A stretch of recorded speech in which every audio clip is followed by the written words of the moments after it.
everyone. Hello, everybody. Hello. Today we're going to be talking about a really hot topic, and that will be AI art. Very hot topic mostly among artists, and we're Yes. going to cover it as artists ourselves. And we're going to be talking about how this is going to affect to our jobs, how it's going to affect within the creative industry. And we're going to be also covering what we can do as individuals, and specifically if you're just a young artist that are Yes. starting your own creative career or young or artist career. In case you don't know us, we're Alba and David.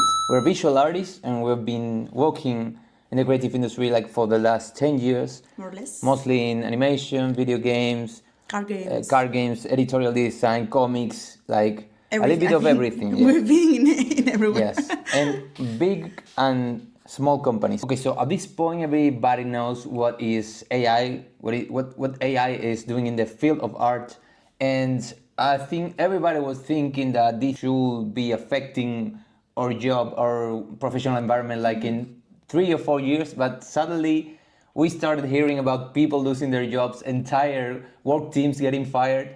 Yes. People who have been like 20 or 30 years working in the creative industry saying that they are having problems to find jobs for the first time in their lives.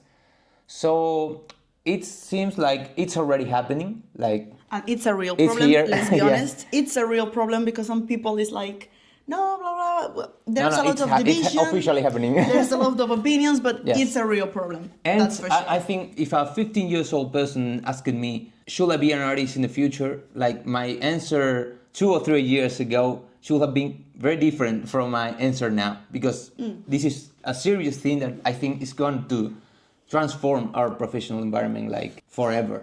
Okay, so first of all, everybody talks about this creative industry as if it's just one block, something like homogeneous, like a uniform thing, but it's something really diverse. I mean, you can be working like for an indie company in the mountains of Sweden, or you can be working for Disney. First of all, we're going to be we're going to be mostly talking about the big part, the mainstream part, like the Disney part, big work teams, where the money is, to be honest. Like Big money, Yes. yeah. We have worked a lot with this kind of big companies, so we can talk from experience. Okay, so as you know, this industry have become bigger and bigger in the last decades, and they basically, I think, they have trained a specific kind of viewer who are always hungry to have new content. This is content. It's like new series, new games, new products, new films every day. Like, you know, like an army of hungry pigs. Like we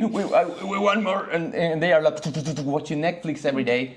And since the situation is this, the arrival of AI is like the perfect storm, because you have an army of viewers really hungry for new content every day, and a new tool that allows to the industry to produce the same kind of crap they are doing right now, but at 10% of the cost. They're gonna be using it. It's already happening. And for all of you who are saying that, yes, but AI art, it didn't have the human spark. Have this in mind, okay? First of all, there's nothing like this human spark, okay? You can find already a ton of art produced by humans in places like ArtStation that already feels like it was well done by AI. I mean, all of these robots and monster. The plastic rendering. Yes, this Plastic-like many rendering. like Photoshop brush obsession with. Oh my God, it's already the same. In maybe you can say now you can distinguish, but maybe in a year it's gonna be impossible to distinguish. That's true. That's the first point. Yes. Second point: people who invest the money obviously don't care. Don't care about this. They're only thinking in profit, and Yes. this tool equals to more profit. That's the main problem. So, yes. Okay, so there's been a lot of people that have been working already as an AI for big companies because this company has such a strong standard, and they force every artist to go through that standard. So it's quite similar to an AI look, because all these artists that I'm sure they all have their own style are Yes. forced to imitate a specific kind of art style. So for this company, it's like the most logic thing to just hire an AI trainer or whatever Absolutely. the position is called, because they are just going to pay one person to produce the same amount of work that 5 or 6 people is already producing. And I'm not saying right now you cannot distinguish like human art from AI art. Now you can still do that, but like David said, I'm sure that maybe in a year, because this is going pretty fast, you're not going to be able to distinguish this, because what AI is going to do the best is imitate a pattern. So, and that's what these companies ask you. As an exactly. artist. So like, this, we have been in that position. We're not exactly. criticizing the Yes. artists No, who no, do no, this. no, not at all. We have been there. We have been asked for do that. Exactly. You have bills to pay is what you have to do. What can we do? Okay, so I'm sure you've been seeing a lot of efforts in social media to stop this, me included. I'm gonna paste your video just warning you about new Meta AI. But keep 2 things in mind. First thing, they already have everything. We have Post, because they started just stealing without asking anyone. So they already have everything. So that's the most important part. And even if you can sign a document and they promise they're not It's going always for the future. Exactly. But not for the past. Exactly. But even if you're signing something from the future, there's random people, normally computer engineers, I'm so sorry to say that, but it's the truth, that can go, because I'm in a list of AI artists made by computer engineers, and I've seen Discord conversation of those computer engineers mocking artists in a savage way. So they can always go to Kara or any safe AI app and just download the shit out of everything, and that's the worst part. Second, and sadly, we are a very small group of people. Artists, we are just the 0.001 of the big social media components, like, I don't know, Instagram, Facebook, imagine. So think about this. If you offer a Karen, a Facebook Karen, a free AI to make herself and, I don't know, her grandchildren, like a Pixar character with 7 fingers in one hand, do you think they're going to say no, poor artist? Like, obviously, they're going to say, yeah. And of course, like, there are more Karens than artists. I know a lot of you don't know how to manage like this kind of impotence, like me either sometimes, but you have to think that sometimes life is just like that. And maybe the most important part now, okay? We've been talking about the big industry, like the bigger companies, as we said in the beginning, but there's a lot... But is everything so dark? No, please.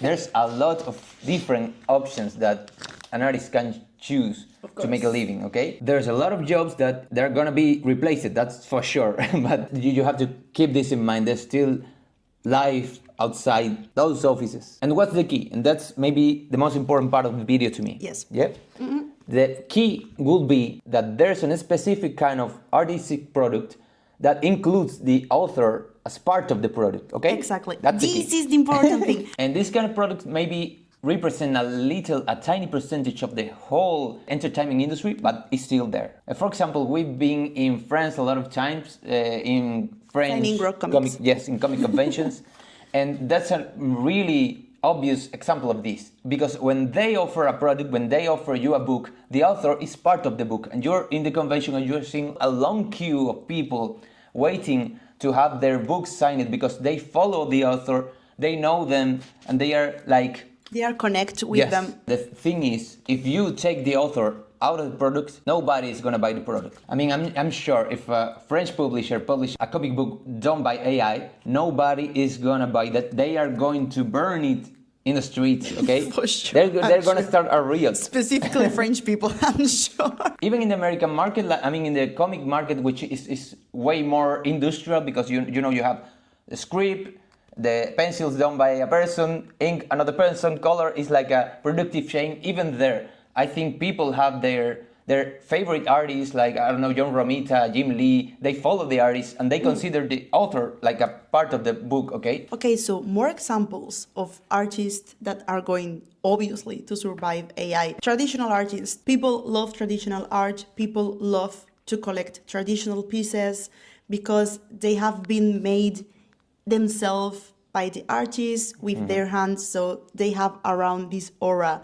that obviously never a machine can do. The concept of aura is something very specific and important that if you are interested, we can talk about it in another video. It was created by Walter Benjamin in a quite similar situation than situation we are living right now. Really interesting though. Also artists that have their own online store and they produce their own brand. Yes. Like I said, clothing, stickers, keychains, you name it. Also people that found their own projects with Patreon, crowdfunding, I don't know, a board game, a comic, even indie comic publishers of course, are also of course. Okay, and we have to understand that maybe this situation is going to separate us from the general public, from the Netflix, Pixar, Disney, from your dream of having your name in the 7th minute of credits in the end of a movie. True, or those though. people who who write the name of the companies in their Instagram bio. I mean, respect for them, but but at the same time, this situation will be increasing the value of the art made by humans, That's something I've been saying since the beginning. I mean, we've been talking about this since the beginning. The most these companies are centered on producing with AI, the most valued are going to be these kind of artists we just talk about. Their value are going to rise a lot. Yes, and I think people who are really interested in art are going to be more and more careful about Selecting, choosing yes. the specific kind of products who are being done by humans. Yes. Even when the general public, they don't give a damn about about it. Maybe even some new companies are going to have this very strongly in mind. Yes. To appear like maybe more serious or maybe more professional or maybe more curated. So, as we said in the title of the video, if you're starting your career, if you want to become an artist, First of all, I will say, should I become an artist? Yes. Yes, No absolutely. worries. The answer is not no, because at the beginning of the video, it sounded like No, pretty... absolutely. That it was clickbait. Try another thing. A lot of other different types of job are gonna be in the same scenario, like sooner or later. So Yeah, it's like we said at the beginning, not only art, not only art. but since we're artists. Yes. So, any case, you should try to have a mental image of where you want to be in 10 years, right? But now, try to redefine that image with the information we gave you before in this video, okay? And maybe if your dream is to be working as a character designer in Disney, maybe all right. it's right, but you should have a plan B, okay? Just in case the worst Just in scenario case. finally happened, try to have a plan B, having in mind all that we talked before. Yeah, Everything we did. it's what I will say to this kind of artists, even the artists that are working, like we say, as an AI forced to be just making art in one style predefined by a company. Try the weekends, anytime you have available to develop your own style, to That's the develop key. your Yes. own projects, Your own just voice. in case, exactly, your Yes. own voice, your own personality, because each one of us has one. Like, Yes. don't worry, don't think, oh my God, how am I gonna do that? No, I don't have that. Everyone has something different and Absolutely. something unique about them. You just have to find it. And everyone should have that. Just plan B, just in case. And don't focus, because it was my problem in the beginning. Try to not focus too much in being a very skilled generalist artist, because that's the position that is more menaced by this thing Right now. I think that because that is the thing that AI does the better. Normally, styles come out when you're having fun. So just try to search what you enjoy to do creatively, and you'll just find your own voice and your own style. So that's been all extremely condensed. Yes. There's a lot of ideas we didn't talk about. So if you're interested in something in particular, you can tell us. But that's all for the moment. Yeah, and sorry for our blogs. It's the only content we have. Okay, see you soon, guys. See you later.